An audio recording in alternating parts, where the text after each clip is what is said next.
You are now listening to Good, Bad, or Bullshit.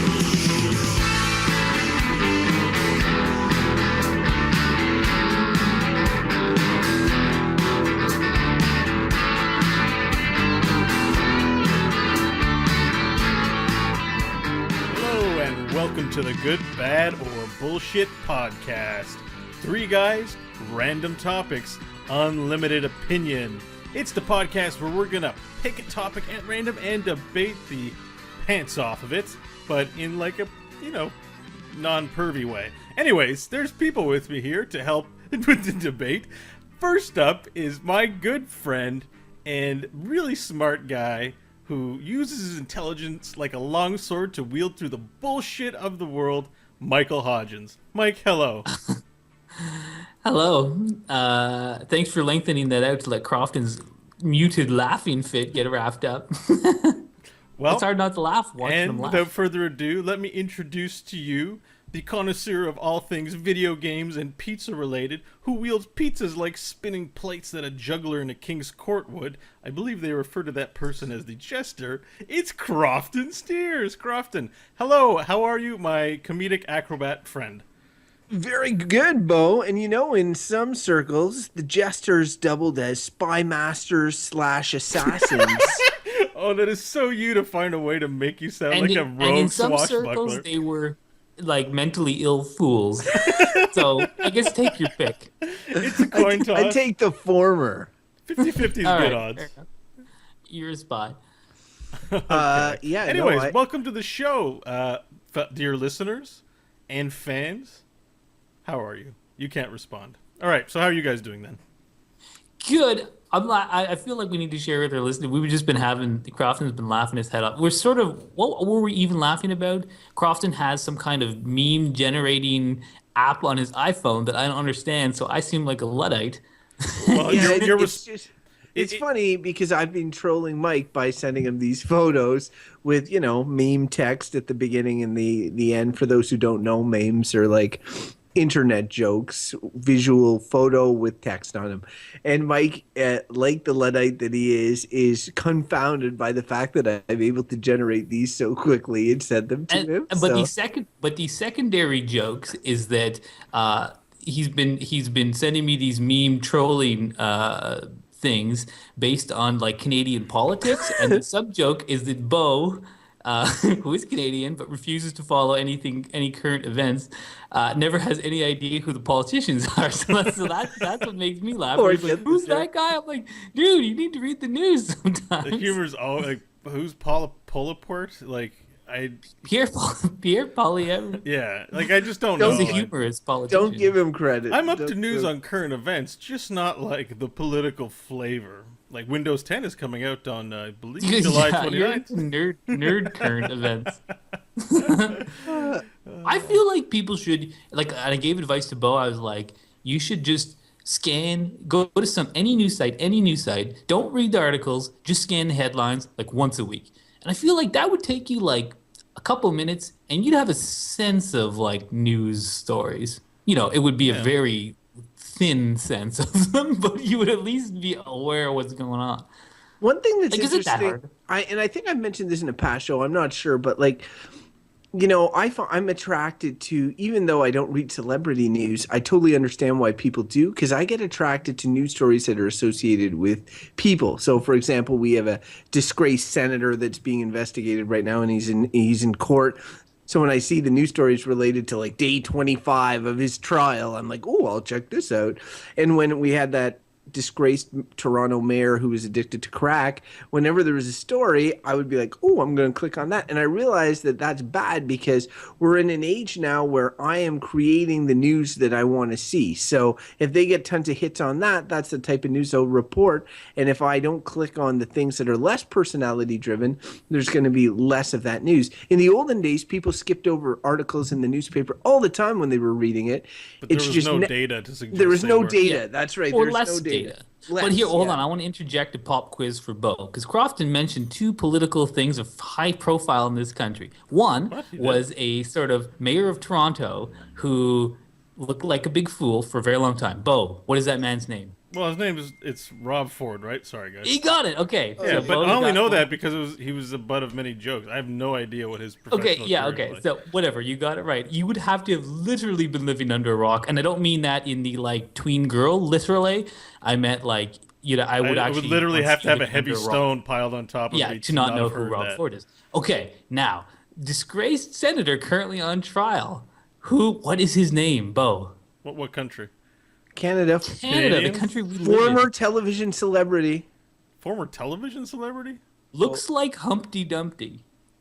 Oh, that Duffy guy.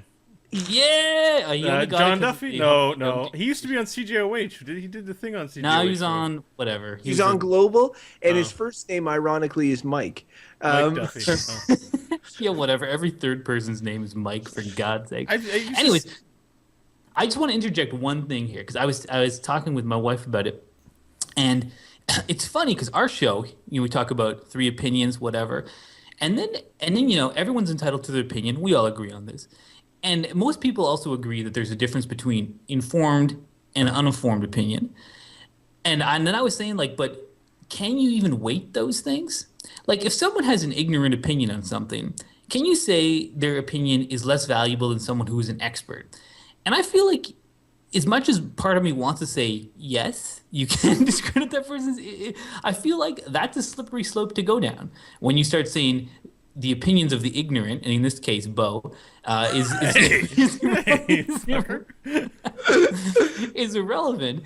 But I'm like, I don't know. It's not, because once you go down that road, then you start to get into things like, okay, like Leninism, where the elite should rule, or like Plato and philosopher king should be our leaders. And like, I don't know, that's a good idea. Yeah, but what you're talking about is opinion and not fact. And I think that opinions do have value. Like, some people might there's maxims out there, like opinions make both horse races and religious intolerance. Kind of this sort of idea that opinions aren't really valuable. Facts, data, research are. But there are plenty of shows, or plenty of culture out there where people are giving their opinions, including the kitchen table when everyone's having dinner, talking about their opinions. And I think when we say one's valuable more than another, is that I think we do take some of those opinions to heart when we think about what we believe in, our identity, or our decisions about things that aren't based necessarily on concrete facts. So your opinion, Mike, on what the best diaper is, when I have a kid, I might ask you, hey, what do you think the best diaper is? Because you're a smart guy, you're a prudent consumer, you'd have some meaningful information. I assume Crofton knows nothing about diapers. Now, I respect his opinion both equally, but I would say you have the opinion more worthy of my brain to consider when I make my decision. So maybe that helps put it into context. It's not that Crofton's opinion is invaluable. Here's another bit of, Here's another bit of context around this, because this is something, and I went on a rant about this on Facebook the other day, which you saw, Crofton. So like First Nations issues in this country, and to say, like, so if your opinion can come from any place, right? So it might be that you have knowledge of the history of First Nations in this country, the history of colonialism, and the specific things our government does, whatever, and then maybe that informs your opinion, okay? And maybe your opinion is informed solely by the two homeless native dudes you see on the street who are often inebriated, and then so your opinion is based on that. And then, but sometimes these things go into like politics or how we treat people and policies and government. So it's like, I don't know, but at the same time, I wouldn't want to say to the person who doesn't know the background, like, your opinion doesn't matter, because you go down that road, it's dangerous. Yeah, it is, and you get into situations where it's like, what do you do for people voting? There's not already enough people. There's enough people who don't vote. Do you make them do a 5-question quiz to make sure that they're informed enough? Because like, I'm sure that at any point, like, somebody can get disqualified on a bad question. I think Bo's point is well made, which is when you feel ill-informed on stuff but are looking to round out your knowledge, perhaps in preparation to vote or to do something like that, you would approach the people that you think might know for sort of a quick version, whereas you wouldn't necessarily have to be immersed in it 100% of the time.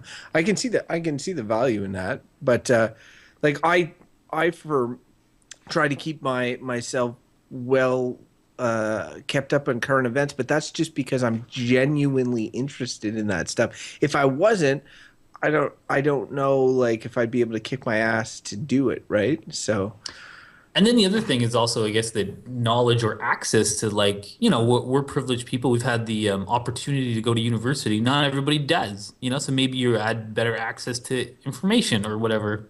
Anyways, I only want to talk about that because it's kind of like that's what our show's about. Sometimes we get topics where I'm like, I don't know anything about this, and my opinion's not well informed, but I'm going to try to make one. And anyways, and I hope that I had a bit of an usually idea. our conversations. Go ahead. We tend to Sorry. inform each other a little bit. Well, we just talked over each other a lot. Yeah, no, sorry about that. The timing is super off. I was just thinking we could do a meta show on opinions as a good, bad, or bullshit topic. If this is your first time listening, we don't normally talk for 10 minutes at the beginning of the show about the nature of the show. Although wait, it's a was great the episode? conversation.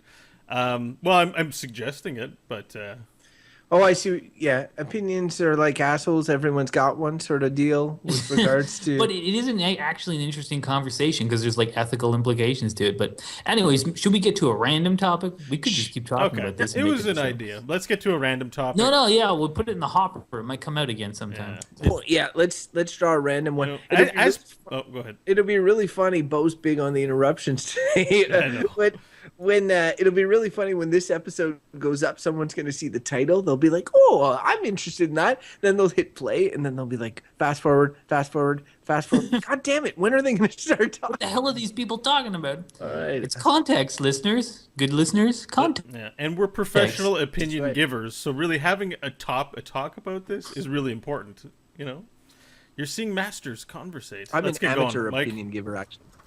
you're an amateur. Oh,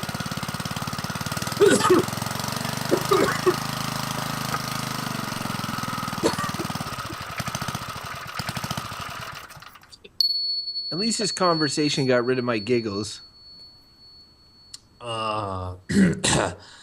This this is one of these weird ones. The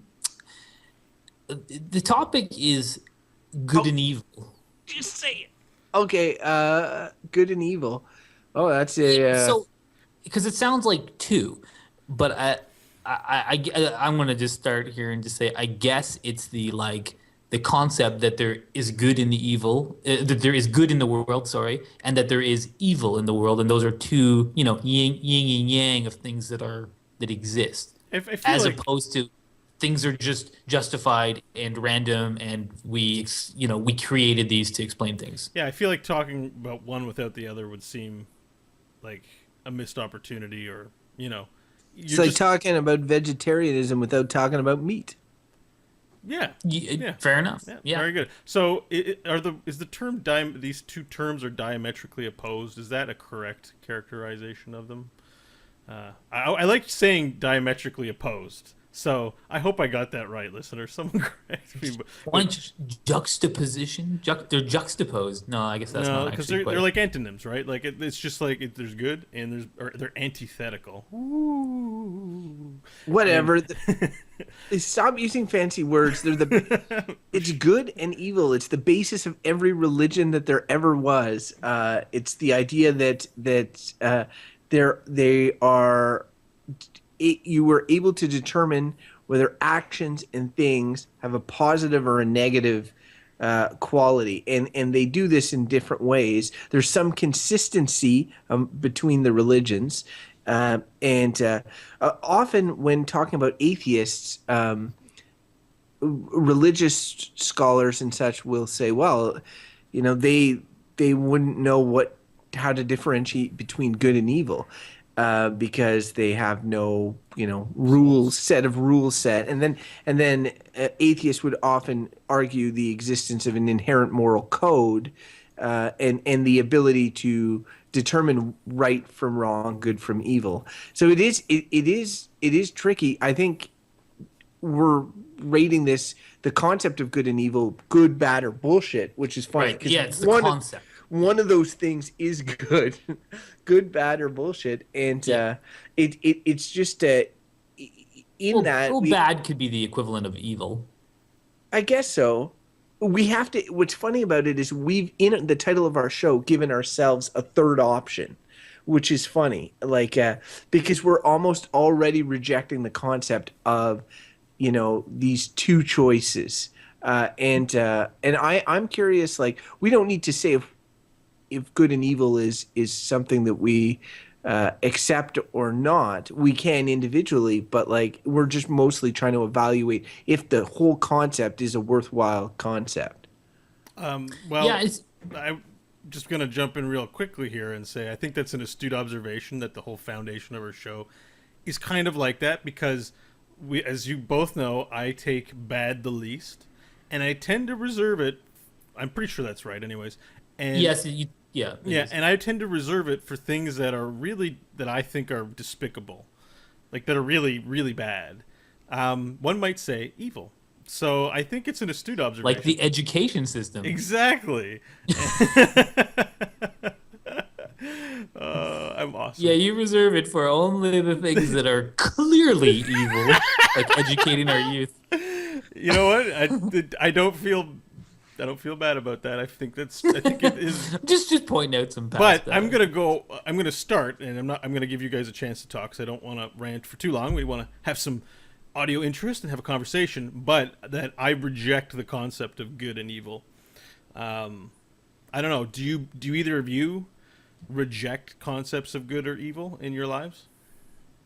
I sort of do as objective realities. Like if you say that, like say we talked about religion, but say you see the Christian version of reality as truth, and that there is God in heaven who is good, and that there is hell ruled by Lucifer, and that is evil, and that those things objectively exist in reality. Then yeah, I reject that, and I reject it even as I reject it in that sense.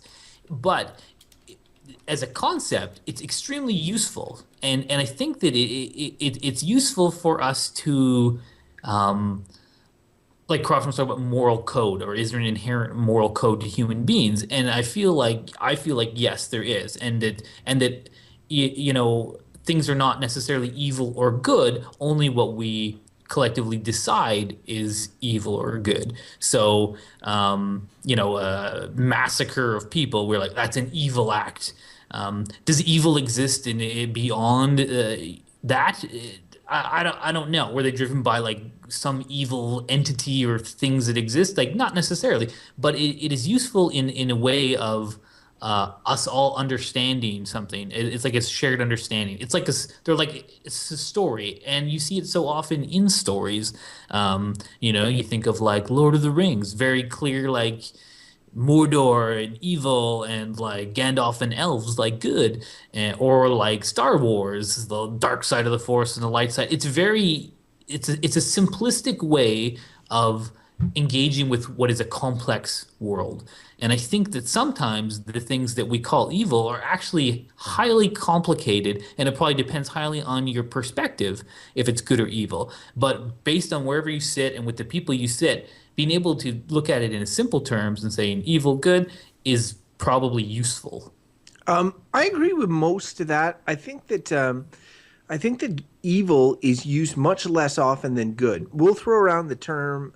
I even will too when talking about someone, saying someone's a good person, and you see that fairly often. And I can point to people, and I'm like, that person is a good person, and maybe I'd have reasons for saying that, but mostly that they exude positive energy and they do what I consider either selfless or positive activities. But I would be like Bo doesn't like giving. I would be way less prone to labeling someone a bad person or an evil person. And I think that, like, you look at Hitler, who is, I think many people, if they were just going to say, you ask somebody to describe an evil person or pick a pop culture evil person, I think that after Justin Bieber, Hitler would be really high on the list of evil people. Whoa. Bieber slam. Wow. And I think that one thing that's interesting about Hitler, though, is that he was an artist, right? He did paintings and this sort of thing, landscapes or whatever. So like to say this person is the embodiment of pure evil and everything about this person is evil, well then, but then he's doing this creation, this artistic creation on the side. It kind of make, not that it counterbalances the genocide, but it definitely shows that there's more to the individual than just one thing. So I find that using those terms are a little too definitive for my comfort level, I guess. What you're kind of talking about are popular tropes in the media about the Axis role in that war, and just what you see in television and movies. If I'm being completely honest, the only reason that I consider Hitler evil is because everyone else does, and that's what I've been told, and that's what I've been indoctrinated. I have read a little bit about him in a researched book, but much of it's not coming to mind. So I'd say, like, at this moment, I really know very little about who this person is or what he did to render that verdict. You just look at the sum total of the popular conception of what happened and say, oh, that person must be right, evil. But here's it's gotta why be it's more complex than that. Clearly it is, because for example, if you're a neo-Nazi, you might say, oh, Hitler, he's good, because I'm a neo-Nazi, he's the best, he did what needed to be done. Now most people, us included, would say, like, well, neo-Nazis are evil, right? And then they'd be like, oh, okay, sure, things are clear again. But obviously, depending on what your worldview is, like if your worldview is one based around Nazism, where you think that people who aren't of the Aryan race are inferior, are corrupting your society, you need to get rid of them in order to do what is good, it's gonna affect how you rate something, or how you define something as good or evil. And that's why, like, again, I do think it's a useful tool. It's like cultural code, right? Well, and for and within groups. So it's like, among neo-Nazis, you might think Jewish people are evil, and it's like, well, what's your reasons for? They may be objectively stupid reasons, but for you, it fits your worldview, it fits your narrative of the world, and then you apply those labels to it. And I would just, before, I know you guys probably have something to say about that, but before that, people who want simplistic worldviews, and I would say conservative-leaning people, tend to bandy these things about. Well, if you're conservative, they're evil. Like, why don't you just say? No, I didn't say they're evil. No, I know you said didn't they say bandy it. about the term good and evil. Yeah. Because it's simple, right? It's Right. simple to say they are evil and we are good. That's simple. It's not simple to say, well, because of complex poverty issues in this part of the world and lack of education and not access to good work, radicalization is possible because of people who feel they have no place in the world and okay, right there, you've probably lost, like, a lot of people started to talk about that. But if you just say evil, and that might resonate with someone. So overly simplistic, I don't think is necessarily good, but is it useful and is it effective? It is. Saddam Hussein is evil. Let's all agree. Like the axis of evil and how George W. used it to sort of like characterize, and you sell things easier to people when you can break it down in those terms. Going to a complete fictional place, I watched Daredevil on Netflix. Awesome show. I highly recommend it. I love that laugh. There's so much judgment in that.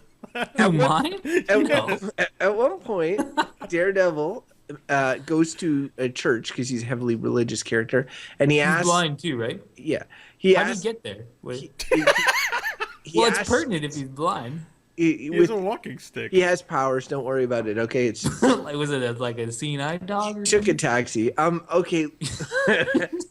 when he gets there, he talks to the priest and he says, "Father, do you believe in good and evil?" And the priest goes into this really long-winded explanation that I'm not going to repeat here. It's actually super awesome, and I recommend everybody watch it. But what it comes down to is he said he didn't until he was in Rwanda or whatever.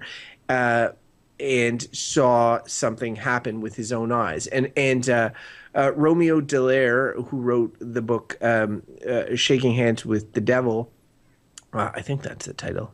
I hope I got that right. Anyway, think so. Yeah, I think you did. about the Rwandan genocide and the his Canadian troops' experience there. And the things he saw, he talks about the idea of evil and seeing evil. And I think that Bose, when he's talking about Hitler and what he's being told and and what you read in a book and that sort of thing, I think that good and evil, if it exists, if like people bandy around the term good, and I've seen some pretty good actions, but if evil exists, like as a just like blackness, I think that you would have to see it in person. Something would have to happen in front of you, and there may be there may be reasons why the thing happened, but if somebody is holding a baby in front of me and slits that baby's throat with a cold, dead stare and looks straight at me, it would be hard for me to say that evil doesn't exist in the world. Well, so I went to a talk recently by this guy named Chris Hedges. I talked to you guys a little bit about his talks and his books, which are extremely interesting and extremely depressing about sort of the world. He was a war correspondent for years. And he said at his talk... how did he get to the talk? How did I get to it? Well, I rode on my bicycle. I actually have the sense of sight, so it was pretty easy to navigate out there. That's good. I have more superpowers than Daredevil. Because you have vision, you asshole. He's disabled. I would have looked if I walked up to a guy in a wheelchair and said, "Hey, I've got a superpower you don't have, buddy." Do you know that there's people called transabled who feel like they're in disabled bodies and they'll cut off their own arm or something? I think I've I was heard of like, it. wow. Yeah. I was new to me. Put that in the random topic generator. Well, it was just in the news. All right. Yeah, Anyways, I think I read an article. You had a point. You went to a talk Go with back Chris to Hedges. Chris Hedges. On Okay, your so bike Chris with your Hedges. superpower of vision. Okay, so I'm listening to this guy talk. He's a powerful speaker, a little bit too radical for some people, and he just says basically point blank. He's like evil exists, and like I've seen it, and this is someone who has seen atrocities with his own eyes. He was in Bosnia and El Salvador when this war went on, Iraq multiple times. This guy did it for 20 years and suffered from PTSD and things like that. So I was like, okay, he says that he's seen it, exactly what you're saying, Croft. And when you witness those things, now, but he also, and maybe this is like to use his own words against him. He wrote a book called "War is an Addiction That Gives Us Meaning." No, war is a force that gives us meaning. And I heard a radio show, Ideas, on CBC, which I occasionally recommend to everyone to listen to. It's a great show. Yeah, you should listen to it. Thanks for the available in sponsorship. podcast form. They did one with him talking about his experience in war, and it was extremely powerful and very worth listening to. But what he did, he actually gave me a perspective on things. Now, remember, there was one time we talked about, I think it was terrorism. And I don't know if it was during the episode or afterwards, but I was talking about like these beheading videos and how they disturb me to no end. Yeah. And the concept of those things like makes my sort of body kind of shiver and be like, there is evil. Like when you can just take someone for purely like some journalist who's just trying to and just cut their head off with a knife. It just that hurts my soul to hear about that, right? I had a real issue with that, and then you think about radicalization in the Middle East and terrorism as we think of it here in the West. But what he also talked about was that on the flip side, he said, so these kinds of beheadings really shock us. But he said, he's like, well, but these same people have seen their families, they've seen more beheadings than you have. They've seen their families beheaded, children beheaded by tomahawk missiles and fallen buildings and bombs that drop from the sky. They've seen the like bloody corpses of their loved ones in the street. And then you're like, and this comes back to the fact again that like, now he made the same evil exists, but it's like, and maybe he just means all around. But it's the fact that that people who say they're good do evil things, and then you classify them as evil. It's what you did to them that gave them that fire in their Justification, body to want vengeance. Yes, want rationale. vengeance. And they do, and it's just a cycle. And then so how can you have something be objectively evil or good when it's like it seems like everyone does it? So you have like a terrorist, behead someone, which is horrible. But then you have a US government or other Western government that drop a bomb on a building and use baby parts fly in the street. And maybe that was his point, was just all of that is evil, but we label it onto people in But groups. see, then you're taking again another player in the war game, which is the bystanders, and I count like religion among them as well as peaceful groups, who, like I don't know, is Greenpeace is mostly environment, but like Amnesty, is it Amnesty International? It's a big, the world stuff, Mike. Who am I thinking of? Yeah, well, I mean, Amnesty's always trying to get, they're more human rights. Anti-war organizations as well as religions, or human rights organizations, I think is a better terminology, also take the world and say there's a good way to live and there's a bad way to live. It's like no war and no cruelty towards other humans. Like this is how we're defining good and evil. We don't kill people, but it's still playing that same game of this behavior is good, this behavior is not. We rationalize that. Like here, even in North America, I guess we should just talk about Canada. There's people that want the death penalty, for example. So we talk about good and evil in terms of criminals, because if you talk about the leader of a nation, he's got the majority of people behind him, presumably, or fear of retaliation from their own government.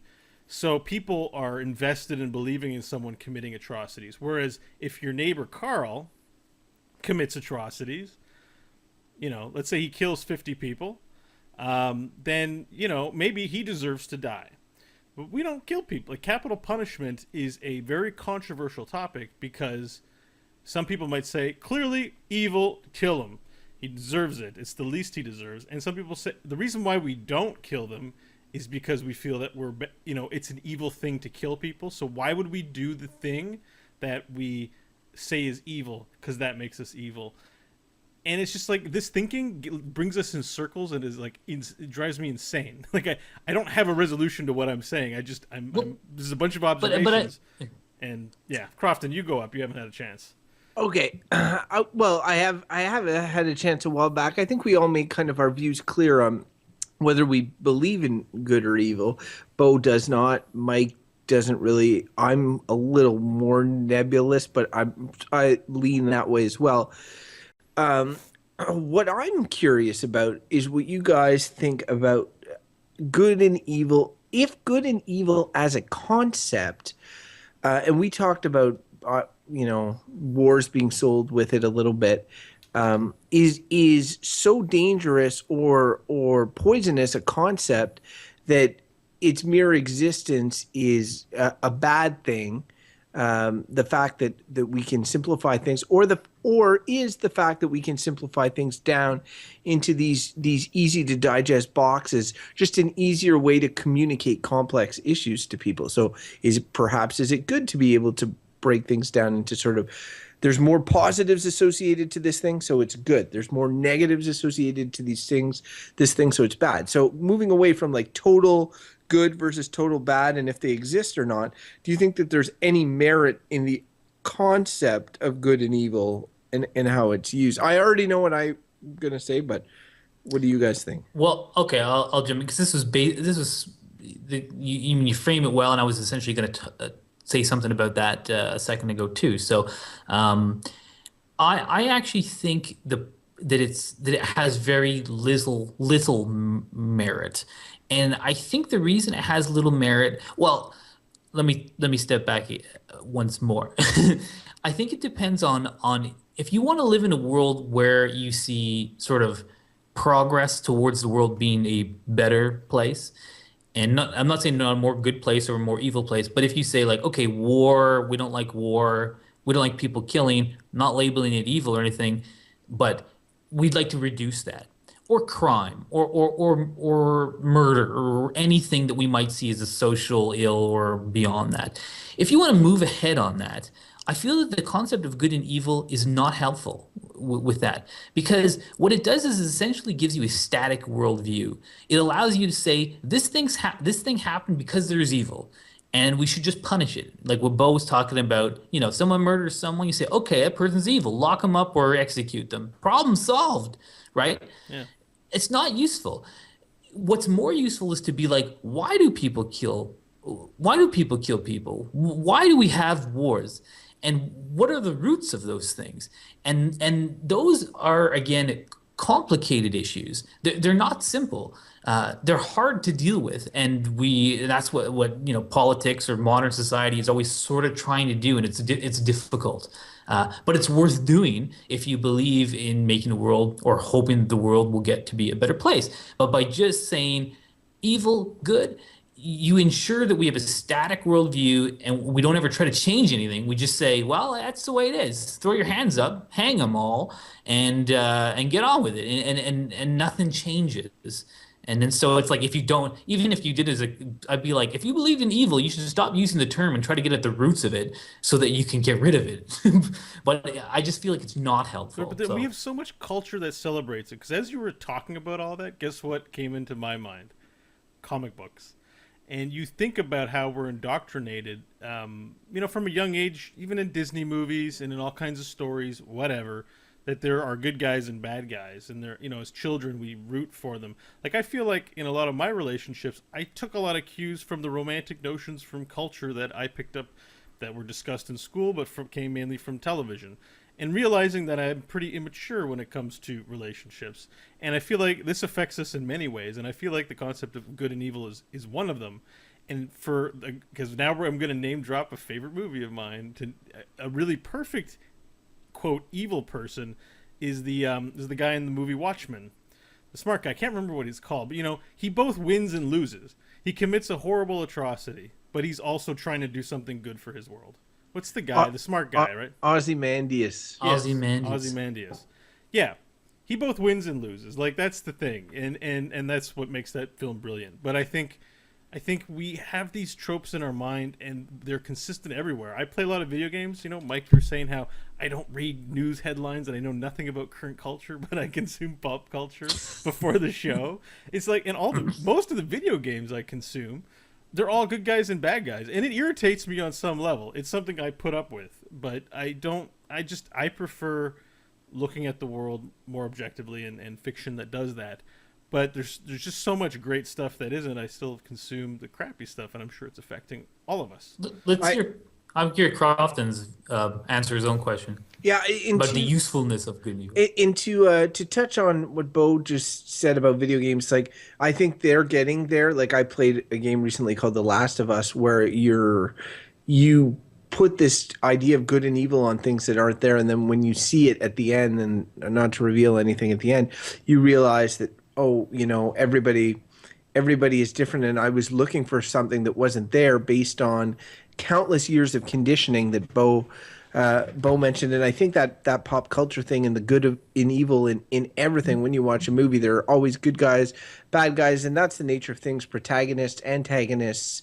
But to answer my question, to play devil's advocate, to both of your responses and Mike's response as well, I know we do ourselves no service by simplifying things to such a degree to say this is good or this is evil or this is whatever. But the reality is, despite utopic dreams, the world is always going to have more educated and less educated people who are aware of things, people who are less aware of things. And in the end, the support of a vast majority is often needed to make changes or to make hard decisions. And in the case of wars, wars are never desirable. But I think that you enter into these situations where like maybe a war is necessary for, I don't know what reason, I can't think of a good one, and you have to, maybe it's a complex issue that and you have to inform your people of it, and maybe breaking it down to good and evil is an easier way of doing it. I'm not sure I believe that, but I do see it. It's difficult to communicate complex ideas to a lot of people, and the concept of good and evil for centuries has been a time-tested way of doing that. I'm not sure it's been a good or successful way of doing it, but it has been the way that's been used. I'm really riding the fence on this one. I don't know what I think. There's a certain efficiency to it that there's a reason why it's a concept that's existed in civilizations for as far like for a long time. Like since I can't say when people started saying things were good and evil. Certainly when we were wild animals before we developed language, we maybe didn't have words. Were the concept? Do those concepts still exist in communication between us? I don't know, but they're kind of really universal. No matter where you go, the concepts of things that are good and evil I think, are fairly universal. Does anyone think otherwise?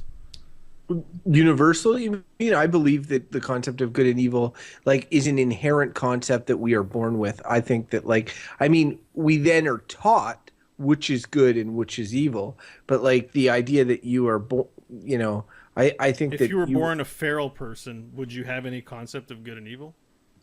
I feel you would. Mike, what do you think? Maybe we'll take a pause right there. I missed pretty much the last 5 solid minutes. I didn't hear pretty much anything. Are you? Can you hear now? Apparently, but it seems somewhat better. But like it was basically I heard like it, but did you like in little bits? I know you're talking about fiction a bit, and Crofton, could you hear me? And I could hear you fine. I hear was you too, so it distracted. was on I was your end. distracted by all the chatting in the Skype, so I lost my train of thought a little bit. But yeah, I'm sorry about that. But I was like, I was like, I don't want to say something because I'm Oh, like, no. I don't even know what you're talking about. So I Mike didn't want just to said be like, he can't hear, and then I said 40 minutes. Let's wrap. Yeah, and I wrote back to that, but and then you started talking, and I couldn't hear hardly anything you said either. And one of you just asked, it seems to be better now that right. I'm talking again. But I just Okay, need hang a on. bit of I stopped recording, so we need to start it back up. sure, but maybe just give me a little quick synopsis. You guys were All right, here we go. talking about As it. you were talking about all that, guess what came into my mind? Comic books. wait, If you that's think okay. about how we're indoctrinated. no, that's way, way, from way, a way young back. age, even in Disney That's way, movies. way, Yeah, way, way back. No, what I just finished saying was I was talking about. I can advance it up for him. No, to no, it's listen to. okay. I'll give him the abbreviated version. What I was talking about was that I'm still conflicted because I see these two concepts, good and evil, and that not everybody has the same amount of education, and we're not living in a utopic society. So I believe that there'll always be a difference between levels of education, and sometimes you need to, as a government or as any sort of decision-making body, get the majority of people on your side, and sometimes you may need base items in which to communicate. I'm not sure if good and evil, they're time-tested in that they've been used for generations and generations, but I'm not sure if they're the answer. And then I said I was torn. So I was straddling the fence on answering my own question, essentially. So Okay, yeah, no, I would be. Yeah, okay. Well, I would jump in there maybe. Okay, well, here was the last thing that was said. universal, Sure. I believe that the concept of good and evil like is an inherent concept that we are born with. I think that we then are taught which is good and which is evil, but like the idea that you are born, I think If that you were born a feral person, would you have any concept of good and evil? I feel you would. Mike, what do you think? And that's where we end. So, Mike, what do you think about, does a feral person good and evil? That's kind of where the A feral person. Like- If you're born and nobody's telling you anything about good or about evil or whatever, do you think that you have Yeah. beliefs that some things are good or some things are evil? Sure. All right, so Okay, I wait. can. Tick, tick, ticks, okay? Yeah.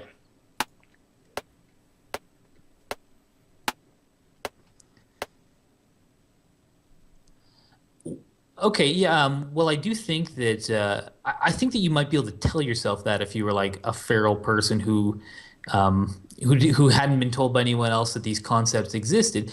But I think that they would be driven by probably by emotion, and that I think is a lot of what comes down to this talk of good and evil. So you might see something happen. You're a feral person.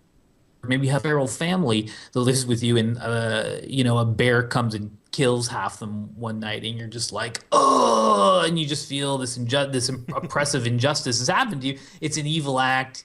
Maybe bears are evil. I don't know. You could apply this stuff. Bottom line, it's kind of like emotionally driven. I want to make a point about what Croft was talking about, and I mentioned this earlier too. Is it a useful tool to communicate things? And as we've discussed this, I've come more to the fact that I don't think it is useful. And even the point, which I think is well made, about not everyone can grasp concepts at a very complex level. I still don't feel like the answer to that is probably not to simplify everything into simple black and white and be like, this is good, this is bad for all of you, those of you who can't. Isn't it efficient? It lasted this long. Maybe it speaks to its efficacy.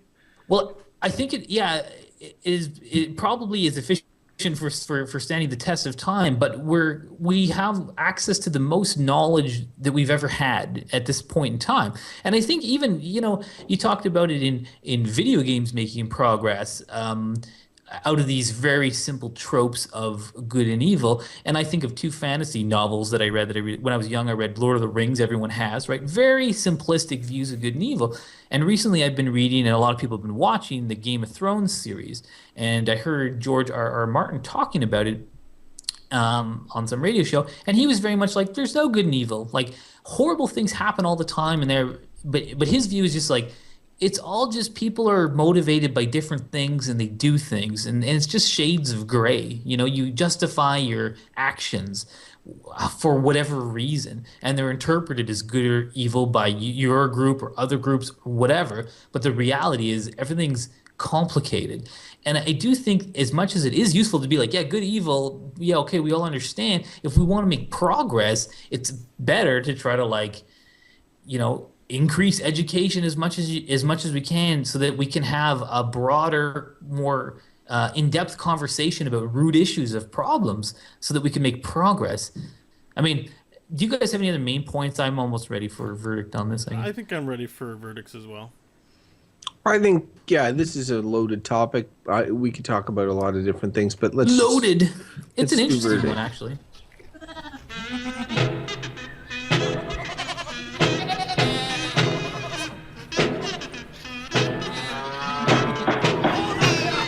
I said, order in the court. All right, it's time for order in the court. Okay, the last judge is clearly drinking. Order sounds in like the he's court. on the moonshine. I gotta go last on verdicts today because I'm still not firmed up yet. Okay, I'm firmed up, so I'll go. Oh, for God's sake, Bo, get your mind out of the gutter. Isolate that On my opinion, ringtone. that is. I think that the concept of good and evil is bullshit. I'll fix it in post. Wow, you were thinking for me. I think it's I mean, the conversation actually led me there, in that, though it may have its uses in communicating simply, and it has stood the test of time because it is a simple form of communication. But I think ultimately the view of good and evil existing does us all a disservice, in that it allows us to just paint something you don't understand as evil and maybe just destroy it, and then maybe you become the evil of the people you're trying to conquer or whatever from your point of view. It's not helpful for progress. And I really think that, like, if we could just get rid of this idea, we could start to chip away at the root issues of the things we call evil. And I'm not saying that atrocities don't happen and that horrible things don't happen. They do. And they're not justified because they're not evil. It's just not helpful dialogue. So yeah, I think it's clearly a bullshit thing for me. All right, I'll take the second crack at it. And I've been waiting all show to deliver my favorite Shakespeare quote of all time. This is by far my favorite one. It's from Hamlet, and it's Hamlet himself saying, "Why then, 'tis none to you, for there is nothing either good or bad, but thinking makes it so. To me, it is a prison." And he's referring to his home country of Denmark, which he hates. But it's the part about nothing is either good or bad. Well, yeah. Well, he thinks. Well, the famous line, "There's something rotten in the state of Denmark," right? And so there's nothing either good or bad, but thinking makes it so. And the whole idea of good and bad is a mind concept, and we all share similar thinking patterns, and we communicate, so we understand it. However, sort of bolstering Mike's view that characterizing things as good and evil, in the same way we might characterize liquid as clear and impermanent. You know, we develop these adjectives to describe things. Good and evil are considered adjectives, I believe, but they are not useful. They do not actually describe something tangible. You cannot touch good. You cannot touch evil. It is an intangible. And I think we always get into dangerous territory when we start using intangibles to describe things, because it comes loaded with so much meaning that does not justify does not explain or help anyone understand anything. In fact, it shuts down conversations. That being said, the concept of good and evil, or maybe more minute good or bad, to say, hey, I had a bad experience at McDonald's today. I know they spit in my food. There was a loogie in it. You know, we can qualify these things as negative or positive and understand those concepts. And I think those concepts gets muddled in with a characteristic of people, of things, that is not useful. Although maybe it is. I don't know. I just don't find it. It's like Hitler is evil. He's a bad person. Yes. Yeah. You know what? I'm going to say that the concept of good and evil is bullshit. Because I don't want to give it the credence of being either good or bad, because I don't believe in good or bad. Except I do. But I don't. To reiterate, But it's Ouroboros. it's all up man. to you, Crofton. Yeah. It's funny because your verdicts both surprised me. I agree with almost 100% of what both of you said, aside from both things about the intangibles, which I think intangibles can be used. Just because something's intangible doesn't mean you can't use it for communication purposes. But I'm gonna lead off, I guess, with my own quote if we're doing quotes. So this quote is from Jedi Master Yoda. Fear is the path to the dark side. Fear leads to anger. Anger leads to hate. Hate leads to suffering. And Star Wars is funny because the original trilogy is essentially good versus evil. Like this is, and it's the falling of a good person to evil and their redemption and this sort of thing. And the Empire and the Emperor are nothing except evil. Like that's how they're presented. And then, you know, the prequel trilogy has added this whole there's trade wars in the galaxy, there's all sorts of elements of confusion that led Palpatine to become the evil man that he is. And it's funny because it has diluted the enjoyment of the original trilogy, where it was just like these guys are good, these guys are evil.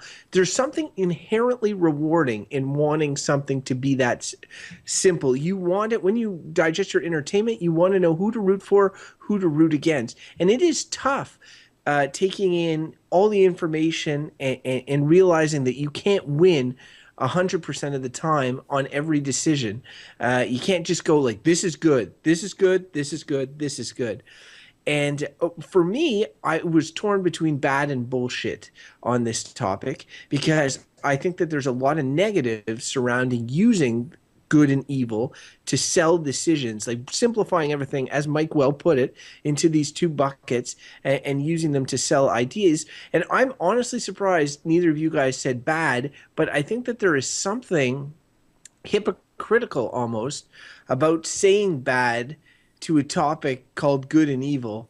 And I think that that's why to sort of sum all this up, we're going to end up with 3 of the same verdict. And I think that it's because this topic the world is full of grays, different shades of grays, and putting everything in black and white is just the wrong way to go. And the gray on this show is represented by one steaming pile of bullshit.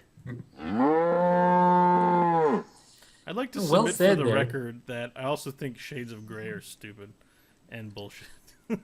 I don't like I don't like it's like okay. good and bad. It's a dumb concept. It's shades of gray. I'm like, no, shades of gray is stupid. Shades of gray is an expression to say that it's complicated. There's a lot of stuff. know. There's different elements. I still don't like it. There's not Like, two options. There's a million. Yeah. You know, it's. I just don't like it. You're wrong, though. It makes sense. I get what people are trying to say by it, but it irks me. So I'm just expressing. Also, the feeling. book 50 Shades of Grey has sort of discredited the whole notion. Because, like, it's all about shades of gray. Like, what, BDSM? Like, no, not this stupid bug. I see. Thank you both for taking my verdict and twisting it into weird, No, odd you had a shades. great verdict. I thought it was quite the eloquent. shades of gray thing. I just had to get it out. I'm sorry. You had a good Well, verdict. it's and funny I'm because behind you. it's funny that you were surprised, and I was a little bit unsure why. And then as you were saying it, I was like, maybe I should have said bad because like a lot of the points that I was making and that you guys were making were leading. This is just not a helpful way to frame things, and therefore it's maybe bad. But again, I agree with you. I mean, I stand by my verdict and for the same reasons you came down. Anyway, it's nice to see a triple bullshit. This used to be our like rarest sort of spread of verdicts, but it's becoming more common. I kind of felt like I kind of had a hard time between bad and bullshit too, because I'm generally pretty negative on it. I felt hope we're not. You nailed it when you articulated that it was hypocritical, because I was feeling it, but I just couldn't say it. I hope we're not hive minding. No, we're not. Yeah, but it also again it depends who you ask. Because if you ask like Pope, is it Francis? Who cares? He'd be like- Vatican guy, whatever. He'd be like, God told me there's evil, and you'd be like, okay. It just feels like we've been doing this podcast for 100+ episodes. What if like we're slowly hive minding? You know what? I think that's awesome. I think the future of humanity is hive mind. So, Oh God. if we're already started the process, then like we'll be Like Bo's like, for example, I myself have devoted my life to living on the internet, and I feel like we all should do the same. Plug ourselves in. That's not really hive minding. Like once we can actually share our minds. You it'll haven't be been on incredible. Reddit. Oh, that's true. That's true. It's a good point. Like it's the beginnings of it. It's in its infancy. But the hive mind, there'll be a point when we can read one another's brains, like data stream wise, and share them and take other people's data streams. There's an article on Aeon about that very topic. That's a fine magazine, I hear. And eventually, It's very rather good. than having these dumb bodies, we'll just have this giant machine, and all our minds will be in it. We'll be immortal, and we'll travel the universe. We won't have bodies that'll die to space. Sounds horrible. It'll just be electrical impulses all woven It's together. also stupid because if you were to okay, well, look, this is another topic. Okay, I would argue you there. Can we put that in the random topic share, generator? The bro. hive mind. We don't do hypotheticals, but I kind of. Info to share. All right. So, if you've listened this far, first, I just want to say thank you so much. We love that we have people who listen to the show and that are dedicated fans. If it's your first time and you want to find out more about where you can look up good, bad, or bullshit stuff, you can find us at goodbadbull.com. There you'll find links to subscribe on iTunes and Stitcher, a Twitter link to follow us on Twitter to get apprised of new episodes at Good Bad Bull. You can like us on Facebook, as Facebook is your deal. You can subscribe. I already said iTunes and Stitcher, but you can also subscribe by RSS link. Finally, wait, what's the last thing? Oh, I know. We didn't have a mail this week, but we had a really awesome email last week, and now I'm already kind of addicted to amazing emails, even though we got one. I'd love to get stuff like this all the time. So, if you have thoughts on the concept of good or evil, did you write a paper? Did you have an interesting article you can link us to? Just what are your thoughts? Are you a priest? Yes, and we don't care who you are. This is I want to say it's a judgment-free judgment zone, because we're totally judging, but we're willing to listen to anyone's opinions and judge one another till kingdom Well, and come. willing to be informed by them too. So share your opinions with us. Absolutely. So share your opinions. Send in a voicemail, like record an MP3, send it in, or just write us an email. We'll read it. goodbadbull@gmail.com. Can I be any more enthusiastic? I'm turning the radio voice on. Hello! All right. So finally, if you want to find out more about where you can find these fine gentlemen on the internet and what they're up to, Crofton, where can our listeners find out more about what you are up to? Well, Mo, good and evil may not exist, but it does on Twitter, and I'm good at Crofton Steers, everybody. Well, that just leaves its diametrically opposed cousin, Michael Hodgins. Where can people find you if they want to find out more about you? They can find me in the darkest depth of Mordor, trying to institute better social policies so that the goblins and orcs don't have to resort to just violence. That they might want to build better lives for themselves. You know, the root issues of why it's evil over there. What about the You can find me there. goblins? Do they have Twitter in Mordor? No, I think they use like carrier pigeon or evil eye thing that you look through. It's actually there's a social app for orcs Evil. called Grunter, and you grunt at each other. You know, you at grunt somebody. You should get At on grunt? it. I'm surprised you don't know about that, being such a leader in Mordor. Anyways, No, I'm just a social worker down there. yeah, social worker of Mordor. I'm Bosworth, the long lost. We have like only round published circle talks. They're like how what was your childhood like, Gork? It's like, I was born in the depths of hell by evil magics of Mordor. I'm like, okay, so you had a rough start. I understand that's a hard way to go. Gork, I don't really believe in good or evil, so could you like maybe nuance that a bit for me? I will rip your head off, meatbag. Now, Gork, use your words.